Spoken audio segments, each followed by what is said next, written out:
Esta é a segunda aula do curso de perito judicial. Quando um corretor de imóveis é nomeado perito judicial, o que ele vai fazer é uma avaliação imobiliária. Mas a grande questão na perícia judicial é como esse corretor de imóveis estabelece o relacionamento com o judiciário, com o juiz, no que ele deve colocar atenção quanto ao todo no processo e procedimento jurídico. Esta aula trata justamente disso e abordará os elementos do processo, os princípios processuais, as fases de um processo e a estrutura do judiciário. Nesta aula também será abordada a avaliação imobiliária e como o parecer do corretor de imóveis deve ser entregue ao juiz. Será feita uma comparação entre os requisitos de um parecer técnico de avaliação mercadológica, segundo o anexo 4 do ato normativo COFES número 1 de 2011, e os requisitos do laudo pericial, segundo o artigo 473 do Código de Processo Civil.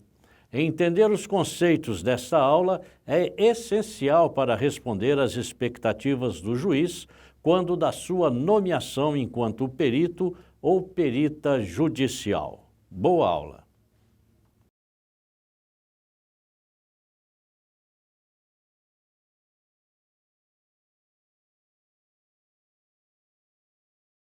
Antes de continuar falando especificamente sobre a perícia e a atuação do perito, quero alinhar contigo alguns elementos sobre um processo judicial, para que você não fique perdida quando for nomeada perita. Ótimo, vamos lá. Primeiro, vamos entender a diferença entre fato jurídico e ato jurídico. Um fato jurídico tem uma origem natural, ou seja, uma situação qualquer que tenha acontecido, ou mesmo origem humana, algo que alguma pessoa fez ou deixou de fazer, que gera alguma consequência jurídica. Em outras palavras, qualquer coisa que aconteça que tenha efeito ou resultado jurídico. Diferente disso é o ato jurídico, que decorrente da vontade é proposta alguma ação por um processo. Está clara a diferença? Deixe-me ver. Pensando juridicamente, o fato é o que aconteceu e o ato é o processo ou aquilo que juridicamente vai ser feito. Basicamente isso. O que vai ser feito é um processo. Num processo, tem as pessoas, físicas ou jurídicas, que estão envolvidas naquilo que aconteceu, certo? Certo. Essas pessoas são chamadas de partes do processo, ou simplesmente partes. São as partes que estão envolvidas no litígio. Litígio. Litígio. As divergências entre as partes. Entendamos. Algo aconteceu e duas pessoas estão envolvidas. Uma se sentiu prejudicada pela outra. Surgiu um conflito e elas buscam resolver isso juridicamente. Portanto, temos um fato jurídico, as partes, o litígio, que é o conflito, e então teremos um processo. Tudo bem? Tudo. Estou entendendo, sim. Ótimo. Num processo, temos duas partes. Uma delas é o autor, que é a parte do processo que move a ação, e a outra parte é o réu, que, portanto, é a parte do processo que é acusada ou requerida. Além das partes, temos a figura de quem vai arbitrar, ou seja, vai julgar o fato para chegar numa solução do litígio, uma solução do conflito, que é o juiz. Por isso, dizemos que é um método heterocompositivo de solução de conflitos. Precisa de uma terceira pessoa para arbitrar sobre os fatos. Ah, entendi. Temos outra figura no processo, o escrivão, que é o profissional responsável por dirigir os trabalhos do ofício, praticar atos jurídicos e executar tarefas inerentes ao ofício do foro judicial, previstas em leis e regulamentos. Tudo isso acontece numa vara, que alguns também chamam de juízo ou juizado. Uma vara constitui a jurisdição de um juiz. É a área de atuação definida de cada juiz, correspondendo a um tribunal ou a um desdobramento de um tribunal. E tribunal é o órgão cuja finalidade é exercer a jurisdição, ou seja, resolver litígios, conflitos com eficácia de coisa julgada, podendo ser composto por um ou mais juízes. Um termo muito usado no tribunal é contencioso, porque é nisso que os juízes atuam. Contencioso significa o que dá ou pode dar lugar à contestação e discussão por via judicial. O contencioso é, em si, a jurisdição do juiz para julgar uma questão de que resulta contestação, tendo a cargo desse magistrado, sob sua responsabilidade, os negócios litigiosos. Magistrado é o membro do Poder Judiciário investido de autoridade judiciária. Todo juiz é um magistrado, mas não somente os juízes. Desembargadores são magistrados, entre outros com autoridade. Por fim, cartório é o local da vara onde se encontra toda espécie de ofício judicial, sendo o escrivão seu responsável. Eu sempre tive dúvidas sobre alguns desses termos. Agora ficou mais claro. Com o tempo, você vai se acostumando. Além desses termos, acho que seja muito importante você entender os princípios processuais, ou seja, os princípios que norteiam a condução dos processos pelo juízo, mesmo porque você também terá que seguir esses princípios se e quando for nomeada perita. Claro, eu também acho extremamente importante que eu saiba tudo o que eu puder saber sobre o que vão esperar do meu trabalho enquanto perita. Vou falar de 14 princípios básicos. O primeiro é o princípio da imparcialidade do juiz. Para que o processo seja justo e válido, é preciso que o juiz atue de forma imparcial, ou seja, não ser tendencioso para qualquer uma das partes. O princípio da igualdade é previsto no artigo 5º da Constituição Federal. A igualdade das partes vem da garantia constitucional da qual goza todo cidadão. Estamos falando da igualdade de tratamento de todos perante a lei. O princípio do contraditório e da ampla defesa também está previsto no artigo 5º da Constituição Federal. O contraditório exige que seus sujeitos tomem conhecimento dos fatos que compõem o processo, podendo assim manifestar opinião sobre eles. Princípio da ação. Uma ação não existe por si só, ela precisa ser provocada. Judicialmente é a mesma coisa. O Poder Judiciário depende da provocação do titular da ação para movimentar-se no sentido de satisfazer a pretensão. A jurisdição é inerte. Princípio da disponibilidade e da indisponibilidade. Este princípio preza pela liberdade que as pessoas têm de exercer ou não seus direitos. Aliás, essa é a grande diferença conceitual entre direito e dever. O dever não é opcional, mas o direito sim, baseado neste princípio, pelo menos no que tange os princípios processuais. Princípio do dispositivo e princípio da livre investigação das provas. No Brasil, se assegura a livre investigação de provas pelo juiz. Não é meramente uma questão de dizer ou apresentar algo. É possível, e deve sempre ser possível e permitida, a investigação das provas. Princípio do impulso oficial. O juiz deve mover o procedimento processual de fase em fase até que finalize-se a função jurisdicional, ou seja, o processo deve ser impulsionado pelo juiz independente da vontade das partes. Princípio da oralidade. Neste princípio inclui-se o imediatismo que deve ser o contato direto com o juiz, a identidade física do juiz que consiste em manter o mesmo juiz durante o processo, e concentração da causa e a necessidade de ser mostrado de modo mais rápido as provas e materiais para que possa ser julgado o processo e a irrecorribilidade, fazendo assim que o processo não fique muito parado devido aos recursos. Princípio da persuasão racional do juiz. Este princípio estabelece a possibilidade de o juiz decidir livremente de acordo com seu próprio convencimento e suas convicções pessoais. Princípio da exigência de motivação das decisões judiciais. Por este princípio, fica o magistrado obrigado a apresentar explicação sobre o porquê de sua decisão, fundamentando suas conclusões de forma a não deixar dúvidas sobre a linha de raciocínio utilizada para chegar àquele resultado. Princípio da publicidade. Entenda que todos os julgamentos dos órgãos do Poder Judiciário serão públicos. E a lei só poderá restringir a publicidade dos atos processuais quando a defesa da intimidade ou o interesse social o exigirem. Princípio da lealdade processual. Aquele que de qualquer forma participa do processo deve comportar-se de acordo com boa-fé, com a lealdade, norteando o comportamento de todos os integrantes do processo, sejam as partes envolvidas, autor e réu, tanto quanto os demais envolvidos, incluindo os funcionários do judiciário, juiz, promotor de justiça, escrivão, auxiliares da justiça, entre outros. Lembrando, o perito é um auxiliar da justiça, portanto, espera-se esse comportamento por parte do perito também. Princípio da economia e da instrumentalidade das formas. O processo é um instrumento e, como tal, deve ser realizado de maneira menos onerosa possível para as partes, obtendo assim um equilíbrio entre o binômio custo e benefício. E, por fim, o princípio do duplo grau de jurisdição, que estabelece a garantia de realização de um novo julgamento por parte dos órgãos superiores daquelas decisões proferidas em primeira instância.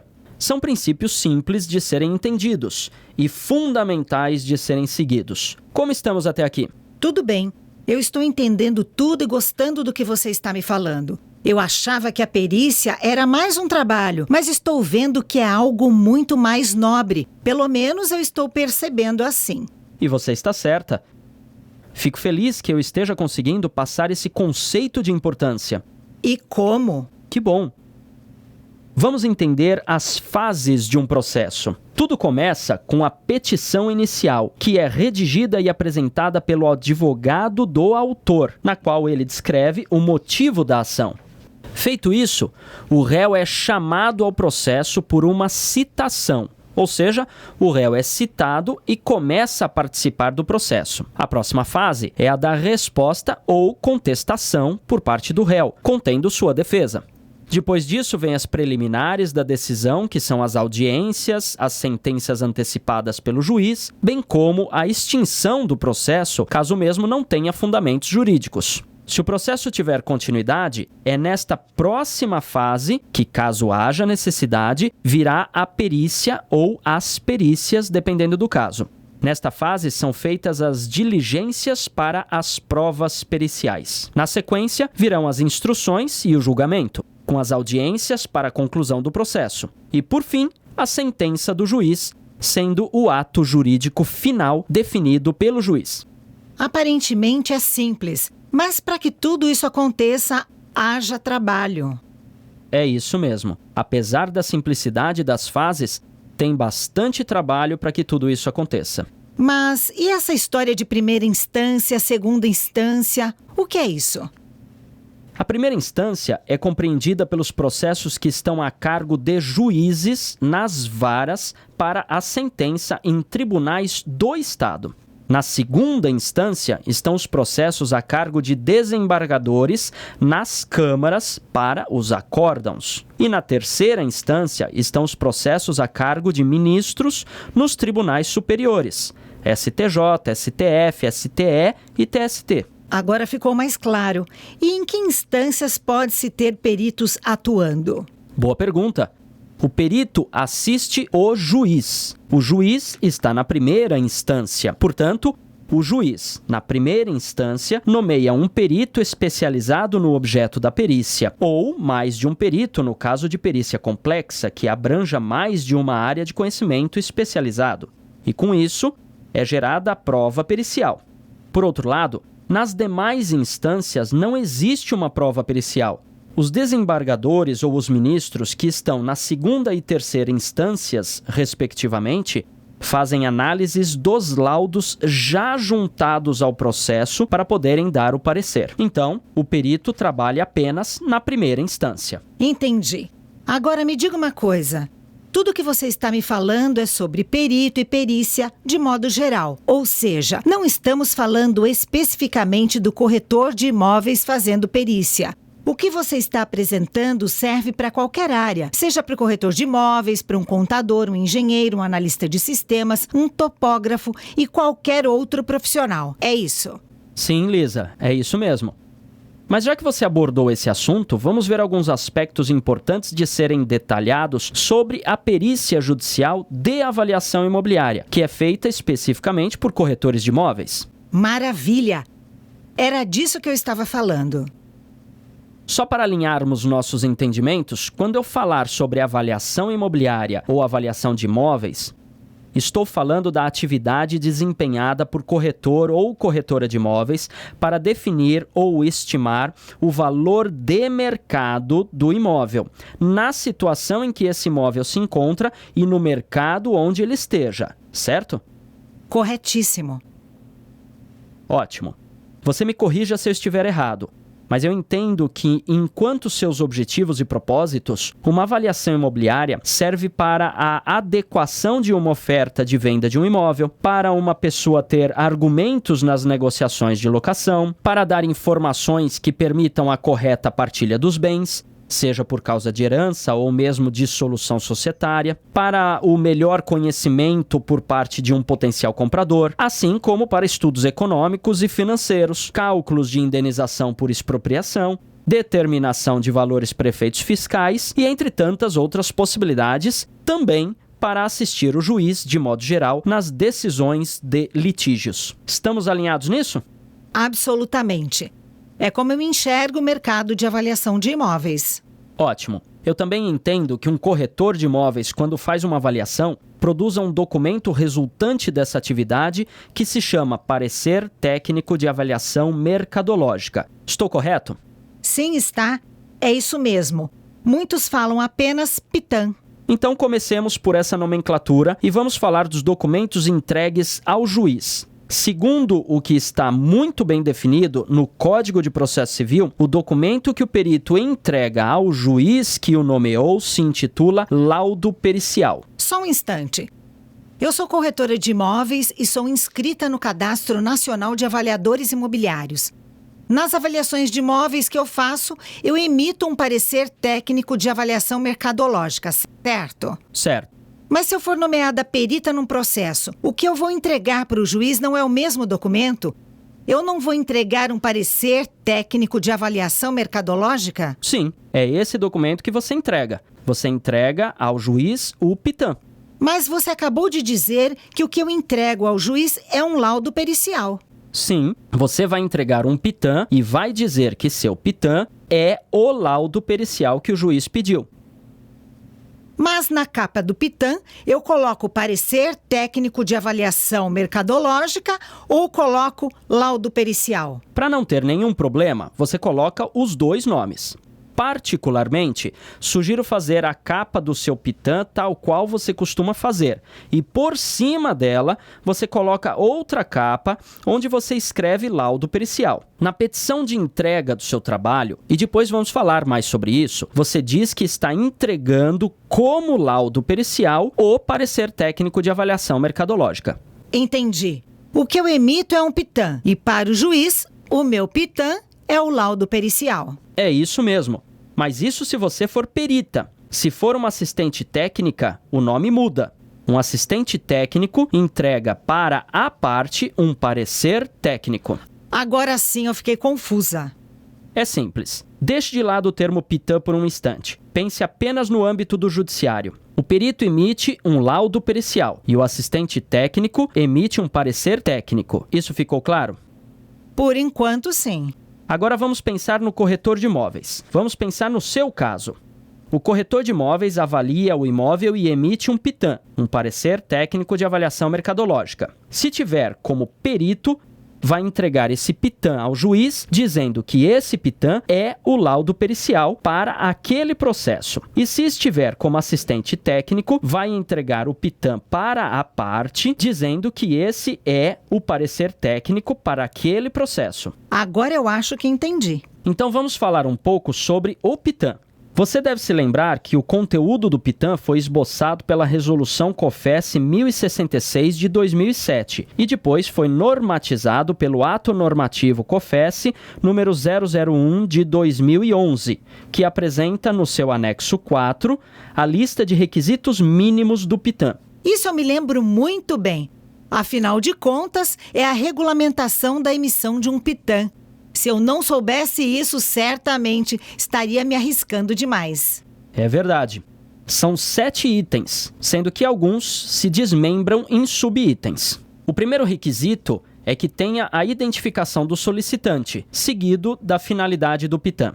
O terceiro quesito, que é a identificação e caracterização do imóvel, se desmembra em situação e localização, número de matrícula e cartório de registro imobiliário, metragem de áreas e dimensões do imóvel, características e infraestrutura disponível no logrador e na região onde se encontra o imóvel, descrição detalhada do imóvel e acessórios e relatório fotográfico da data da vistoria realizada no imóvel. O quarto requisito é a pesquisa de imóveis comparandos, para a aplicação do método comparativo direto de dados de mercado, que inclui a identificação dos imóveis escolhidos para compor a amostra, explicando as respectivas fontes e a homogeneização dos itens da amostra. O quinto requisito é a determinação do valor de mercado do imóvel avaliando.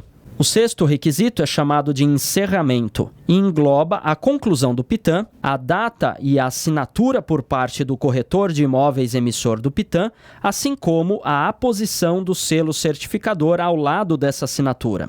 Por fim, o sétimo e último requisito é que tenha alguns anexos, sendo o relatório fotográfico, caso este não esteja inserido na caracterização do imóvel, as plantas de situação e localização, os mapas, a certidão atualizada da matrícula no cartório de registro de imóveis, documentos diversos e o currículo do corretor de imóveis avaliador. É isso mesmo. Aí está uma cópia literal do anexo 4 do Ato Normativo COFES 001 de 2011. É isso que eu sigo para emitir meus PITAMs. Ótimo! Agora vamos ver os requisitos de um laudo pericial, segundo o artigo 473 do Código de Processo Civil. E tem isso? Claro que tem. Vejamos. Tem que ter a exposição do objeto da perícia, a análise técnica ou científica realizada pelo perito, a indicação do método utilizado, esclarecendo e demonstrando ser predominantemente aceito pelos especialistas da área do conhecimento da qual se originou, e a resposta conclusiva a todos os quesitos apresentados pelo juiz, pelas partes e pelo órgão do Ministério Público. Além disso, o parágrafo 3º desse artigo do CPC deixa claro que para o desempenho de suas funções, o perito e os assistentes técnicos podem valer-se de todos os meios necessários, ouvindo testemunhas, obtendo informações, solicitando documentos que estejam em poder das partes, de terceiros ou em repartições públicas, bem como instruir o laudo com planilhas, mapas, plantas, desenhos, fotografias ou outros elementos necessários ao esclarecimento do objeto da perícia. Entendi. A meu ver, temos aqui alguns elementos similares em termos de requisitos. Certamente que temos. Eu fiz um comparativo. Vejamos. O que o CPC chama de exposição do objeto da perícia, o ato normativo COFES chama de identificação e caracterização do imóvel avaliado. O que no CPC está como análise técnica realizada pelo perito, o COFES chama de homogeneização dos itens da amostra da pesquisa de imóveis comparandos. No CPC, temos a indicação do método utilizado e o COFES diz que tem que ter a indicação da metodologia utilizada, a descrição do método comparativo direto de dados de mercado.